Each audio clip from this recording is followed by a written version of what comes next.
Luto na yung ating tilapiyang ginataan. Ninanggahan tapos ginataan pa. Halika, ilapit mo dito pa kay Tamo sa kanila. Dito, lapit mo. Yan, ayun ang mangga. At ayan ang gataan niya. Oh. Malapot. Oh, ayan. Tilapia. Oh, di ba? Napakasarap niya. Oh. Wow. Kuha tayong mangga. Nakadikit na sa kawali yung mangga. Masarap yung mangga. Maasim. Big boy! Oy! Oy!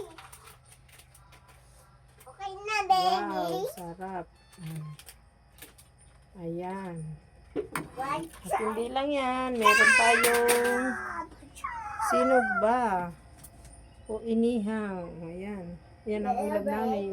Boy. Yan. Tara, kain na tayo. Let's go!